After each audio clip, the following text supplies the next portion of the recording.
नमस्कार शेतकरी मित्रांनो, दिनांक 19 नोव्हेंबर 2025 रोजी देशाचे पंतप्रधान नरेंद्र मोदीजी यांच्या हस्ते पीएम किसान सन्मान निधी योजनेचा 21वा हप्ता पात्र शेतकरी बांधवांच्या खात्यामध्ये 2000 रुपयांचा दुपारी 1 वाजेनंतर जमा केला जाणार आहे। काही लाभार्थ्यांच्या खात्यामध्ये 2000 रुपयांपेक्षा जास्त रक्कम जमा होणार आहे। आता यामध्ये कोण पात्र असू शकतात या संदर्भातील माहिती समजून घ्या।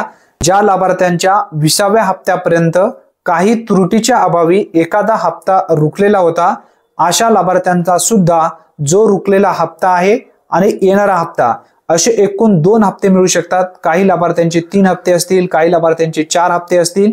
कोणाचा लँड सीडिंगचा प्रॉब्लेममुळे हप्ता अडकलेला होता, याचबरोबर कोणाचा ई-केवायसी मुळे हप्ता अडकलेला होता, कोणाचा आधार सीडिंगमुळे हप्ता अडकलेला होता। ज्या शेतकऱ्यांचा हप्ता अडकलेला होता त्यानंतर जी काही त्रुटी होती त्या त्रुटीची पूर्तता जर तुम्ही केलेली असेल तर कन्फर्म तुमच्या खात्यामध्ये राहिलेले पेंडिंग हप्ते आणि येणारा हप्ता असे ते हप्ते तुमच्या खात्यामध्ये जमा होणार आहेत। हा एक दिलासा देणारा अपडेट आहे। जास्तीत जास्त मित्रांपर्यंत हा व्हिडिओ नक्की शेअर करा। चॅनलवरती जर तुम्ही पहिल्यांदाच आला असाल तर चॅनलला सबस्क्राइब करून ठेवा। धन्यवाद। पुन्हा भेटूया नवीन व्हिडिओमध्ये नवीन माहितीसह।